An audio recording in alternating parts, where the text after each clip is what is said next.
Bonjour tout le monde, aujourd'hui on parle de combinatoire. On commence avec le principe d'addition. Le principe d'addition dit ceci: le nombre d'éléments dans l'ensemble A union B, c'est le nombre d'éléments dans A plus le nombre d'éléments dans B, si A et B sont disjoints, donc s'ils n'ont pas d'éléments communs. Par exemple, on doit lancer soit un dé, soit une pièce. Combien y a-t-il de résultats possibles? A, c'est l'ensemble des résultats possibles pour le dé, B, c'est l'ensemble des résultats possibles pour la pièce. Maintenant, ils n'ont pas d'éléments communs, A et B. Donc, le nombre d'éléments dans l'union, c'est le nombre d'éléments dans le premier plus le nombre d'éléments dans le deuxième, c'est-à-dire 6 plus 2, 8. Deuxième principe, qu'on utilise plus souvent que le principe d'addition, c'est le principe de multiplication. Donc, le nombre d'éléments dans le produit cartésien de A et B, c'est le nombre d'éléments dans A multiplié par le nombre d'éléments dans B. Par exemple, on doit lancer un dé et une pièce. Combien y a-t-il de résultats possibles? Lancer un dé et une pièce, ben, cette fois-ci, au lieu d'être 6 plus 2, ça va être 6 fois 2, 12. Prochain exemple, on doit choisir deux lettres parmi A, B, C, D. L'ordre compte. Combien y a-t-il de résultats possibles? Donc la première lettre, ça peut être n'importe laquelle des quatre lettres, A, B, C ou D. La deuxième lettre, ça peut être n'importe laquelle des trois lettres suivantes. Donc si on a choisi A initialement, la deuxième lettre, ça peut être B, C ou D. Si on a choisi B, la deuxième lettre, ça peut être A, C ou D, etc. Donc ça nous donne tous ces résultats-là.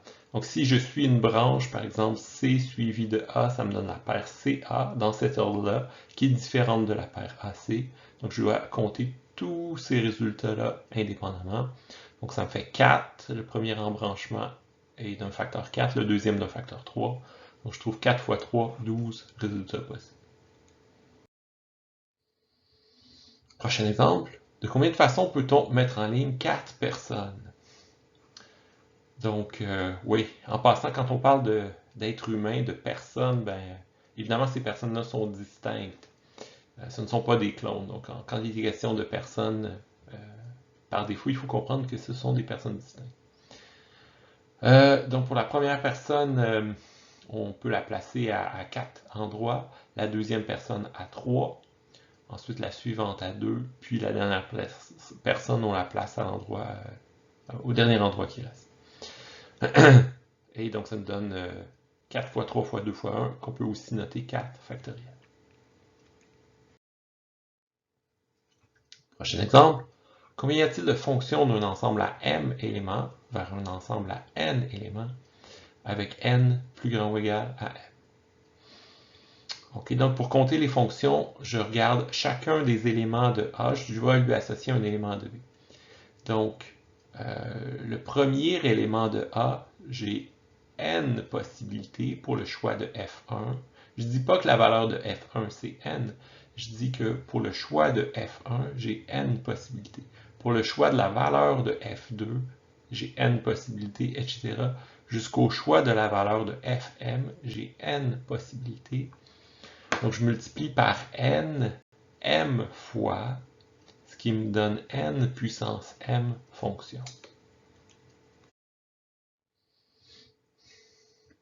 Par exemple, donc un autre exemple, combien y a-t-il de fonctions injectives d'un ensemble à m éléments vers un ensemble à n éléments? Donc cette fois-ci, il y a le mot injective. Donc une fois que j'ai choisi la valeur de f de 1, cette valeur-là n'est plus disponible pour f2, et donc le nombre de possibilités décroît d'une valeur à chaque facteur. Donc on décroît, on décroît, on décroît. Jusqu'à la valeur de Fm. Maintenant, la valeur de Fm, c'est ça, il faut décroître en tout de m moins une fois. C'est ça, avec F1, il fallait décroître de 0, finalement. Avec F2, il fallait décroître de 1, etc. C'est toujours 1 de moins. Donc avec Fm, il faut soustraire m moins 1. Dans cette expression-là, il y a une autre façon de l'écrire à l'aide des factoriels. Donc ici, j'ai juste distribué mon moins, ça me donne moins m plus 1 ce que je peux faire, c'est que je peux rajouter les facteurs manquants. Donc, les facteurs manquants, ce sont ceux qui feront en sorte qu'au numérateur, j'aurai tous les facteurs de 1 à n. Si je les rajoute au numérateur, il faut que je les rajoute aussi au dénominateur pour que ça reste égal. Maintenant, mon numérateur, je sais exactement ce que c'est n factoriel. Puis ce qu'il y a au dénominateur, ce sont tous les facteurs multipliés entre 1 et n moins m. Donc ça, c'est n moins m factoriel. Donc on peut écrire ça sous cette forme-là, n factoriel sur n moins m factoriel, fonction injective.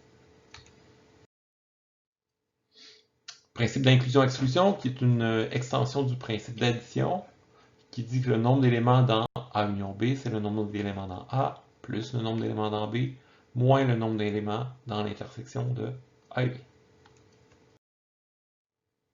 Par exemple, combien de chaînes binaires de longueur 8 commencent par 1 ou se terminent par 0, 0? Donc une chaîne binaire, c'est une suite de 0 ou 1, formée de 0 ou 1. Il y a 8 caractères, chacun est soit 0, soit 1. Et nous, on doit compter seulement celles qui commencent par 1 ou se terminent par 0, 0. Donc le ou ici, ça devrait vous mettre la puce à l'oreille. Ça devrait vous indiquer qu'il est question du principe d'inclusion-exclusion. Donc j'ai A, l'ensemble des chaînes binaires de longueur 8 qui commencent par 1. B, l'ensemble des chaînes binaires de longueur 8 qui se terminent par 0, 0. Donc, combien est-ce qu'il y a d'éléments dans A? Donc, pour la première valeur, j'ai juste une seule possibilité. La seule possibilité que j'ai, c'est de mettre la valeur 1. Pour la valeur suivante dans la chaîne, j'ai deux possibilités, soit 0 ou 1, etc., jusqu'à la 8e possibilité. Donc, au total, je trouve 2 puissance 7 chaînes possibles qui commencent par 1. Ensuite, dans l'ensemble B, cette fois-ci, ce sont les chaînes qui se terminent par 0, 0. Donc, je multiplie par 2, par 2, par 2. Sauf pour les deux derniers facteurs. Donc, si ça se termine par 0, 0, ici, j'ai juste une possibilité, la valeur 0. Ici, j'ai juste une possibilité, la valeur 0. Donc, au total, je trouve 2 puissance 6. Maintenant, dans l'intersection des deux. Donc, ça, c'est pas la question qu'on nous pose. Nous, la question qu'on nous pose, c'est l'union, c'est le « ou ». Maintenant, je calcule quand même l'intersection parce que ça fait partie de la formule du principe d'inclusion-exclusion. Donc, l'intersection, ça signifie qu'il commence par 1 et se termine par 0, 0. Donc, ça signifie que j'ai une possibilité ici. Ensuite, j'en ai 2, 2, 2, 2. Puis pour les deux dernières valeurs, ben, j'ai une possibilité. Donc, je trouve 2 puissance 5.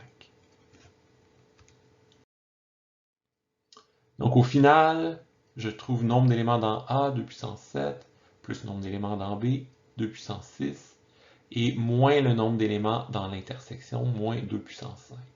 Donc ce facteur-là, 2 puissance 5, enfin, la raison pour laquelle on soustrait l'intersection, c'est que si on fait juste additionner ces deux termes-là, ce qui est à la fois dans A et dans B a été compté deux fois. Donc si on le soustrait une fois, ben, au final, tout a été compté une et une seule fois. Ce qui nous donne 160 ici. Prochain principe, on l'appelle le principe des tiroirs. Il n'y a pas de fonction injective d'un ensemble à m éléments vers un ensemble à n éléments où m est plus grand que n. Donc, dans un cas comme ça, forcément, il va y avoir deux flèches qui vont se terminer sur le même élément. Deux flèches de l'ensemble de départ. On peut réénoncer le principe des tiroirs de la façon suivante. Si on met m objets dans n tiroirs où m est plus grand que n, alors il y a au moins un tiroir dans lequel il y a au moins deux objets. Voyons voir comment on applique ce principe-là. Par exemple, dans un groupe de 367 personnes, il y en a au moins deux qui sont nées le même jour. Donc, on ne parle pas de l'année, mais du jour dans l'année, bien sûr. Puisque c'est ça, il y a 365 jours, les années bissextiles 366. Maintenant, si on considère 367 personnes, donc là, il y a forcément au moins deux personnes qui sont nées le même jour. Prochain exemple, un tiroir contient 100 paires de chaussettes, 50 blanches et 50 noires. Combien faut-il prendre de chaussettes au minimum pour être certain d'avoir au moins une paire de chaussettes de la même couleur. Donc si je prends une seule chaussette, elle peut être blanche, elle peut être noire. Si je prends deux chaussettes, peut-être que j'ai pris deux blanches, peut-être que j'ai pris deux noires, mais je ne suis pas certain d'avoir une paire qui est de la même couleur. Je peux avoir une blanche et une noire. Par contre, si j'en prends trois, ben, parmi ces trois-là, j'en ai forcément deux qui sont de la même couleur. Donc c'est ce que j'expliquais, j'ai trois chaussettes, j'ai deux tiroirs. Il faut imaginer que les chaussettes que je pige, les trois chaussettes que je pige, je les mets dans deux tiroirs, le tiroir des chaussettes blanches, le tiroir des chaussettes noires. Donc trois objets dans deux tiroirs, il y a forcément un tiroir dans lequel il y a au moins deux objets. Et donc c'est comme ça qu'on applique le principe des tiroirs. Ok, prochain exemple du principe des tiroirs qu'on attribue à un mathématicien contemporain qui s'appelait Paul Erdős, un mathématicien célèbre, entre autres parce qu'il était sans abri, mais ça c'est une longue histoire. Montrer que dans un ensemble de n plus 1 entiers, positif inférieur ou égal à 2n, il doit y avoir au moins un nombre qui en divise un autre. Donc je ne commence pas tout de suite par faire la preuve, je commence par expliquer ce qu'on cherche à démontrer. Donc expliquer l'énoncé avant de le démontrer. Autrement dit, je cherche à comprendre ce que je veux démontrer avant d'essayer de le démontrer. Donc, supposons que n égale 10. n égale 10, je regarde tous les entiers entre 1 et 2n, donc entre 1 et 20. Donc, il faut que je prenne le plus d'entiers possible sans qu'il n'y en ait jamais un qui en divise un autre. Donc, ce que l'affirmation nous dit, c'est qu'on peut en prendre au maximum 10. Dès qu'on en prend un 11e, peu importe quels sont ces 11-là, mais dès que j'en prends 11, j'en ai forcément un qui en divise un autre. Voyons voir. Ici, j'en ai pris exactement 10. Donc, j'ai pris tous les nombres impairs, sauf 1, évidemment, c'est parce que si je prends 1, ben là, je ne peux plus rien prendre d'autre. J'ai pris tous les nombres impairs, ça m'en faisait 9. J'ai pris aussi 2. Donc là, j'en ai 10. Maintenant, je ne peux pas en prendre un autre. Si je prends 1, ben 1 divise tous les autres. Si je prends 4,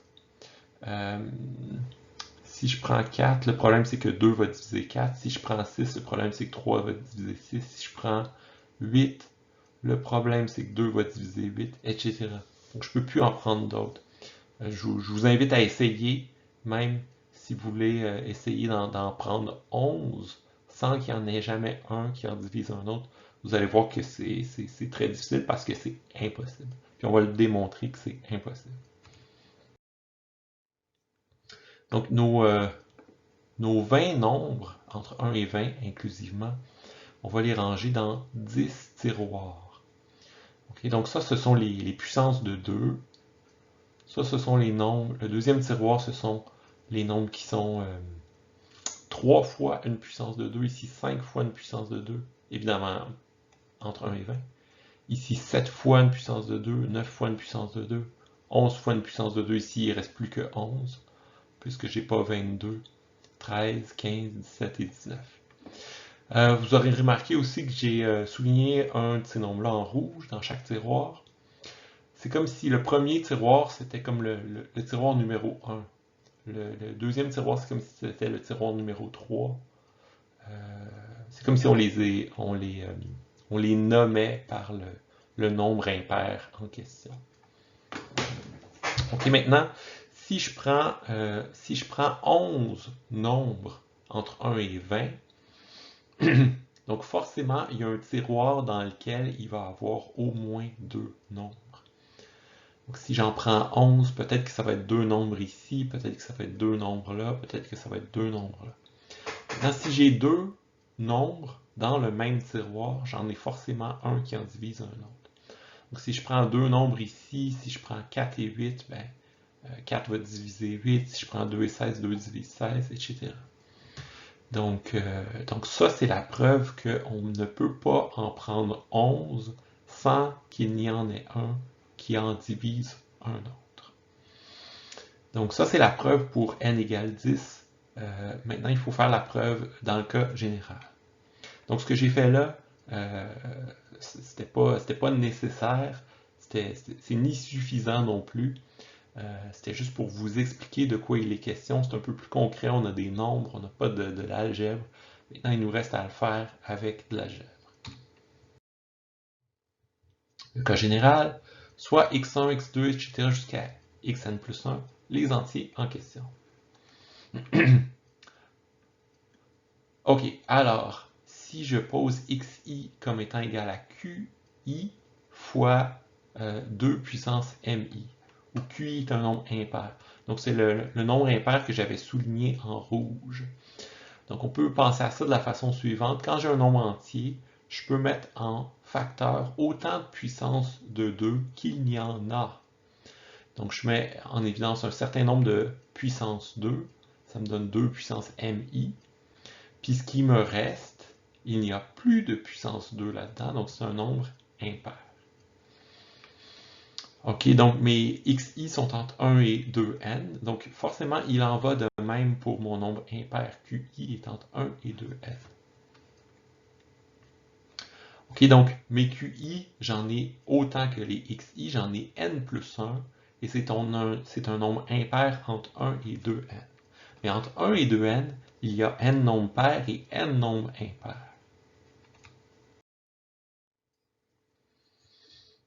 Donc ça, ce sont mes objets. Ça, ce sont mes tiroirs. On place l'objet xi dans le tiroir qi. Ok, donc il y a forcément deux objets qui sont dans le même tiroir, c'est-à-dire deux x qui ont le même nombre impair qi. Donc il existe R et S entre 1 et n plus 1, tel que QR égale QS égale une certaine valeur Q. Donc j'ai un nombre XR et un nombre XS, qui ce sont deux nombres choisis. Ils sont dans le même tiroir.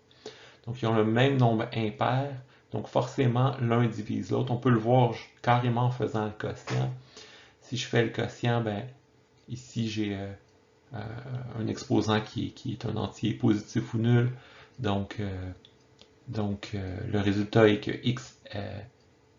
XS divise XR, et donc au moins 1 qui divise l'autre. Donc ça termine la preuve dans le cas général. Version généralisée du principe des tiroirs. Si on met M objets dans N tiroirs, alors il y a au moins un tiroir dans lequel il y a au moins M sur N objets.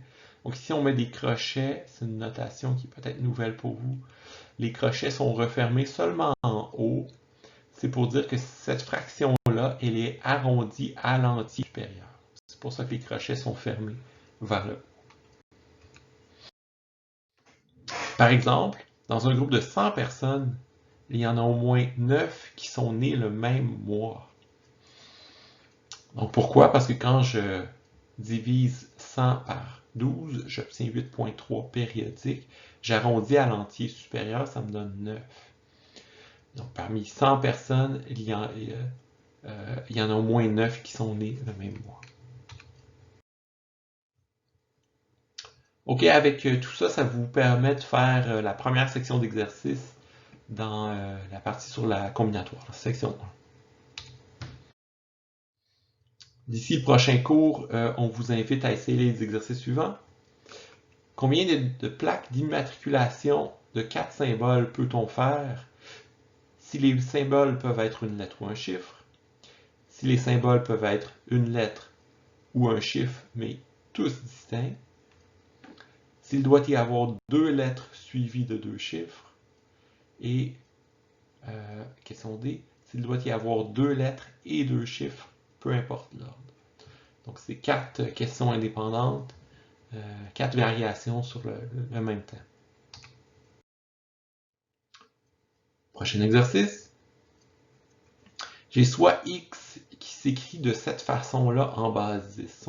Donc ces chiffres sont A0 pour les unités, A1 pour les dizaines, etc. Un entier constitué de n chiffres décimaux. La question c'est à partir de quelle valeur n Est-on certain d'avoir au moins deux chiffres identiques? Première question. Deuxième question, toujours à partir de quelle valeur n est-on certain d'avoir au moins un chiffre répété au moins 3 fois? Puis ces 3 fois-là ne sont pas nécessairement des répétitions consécutives.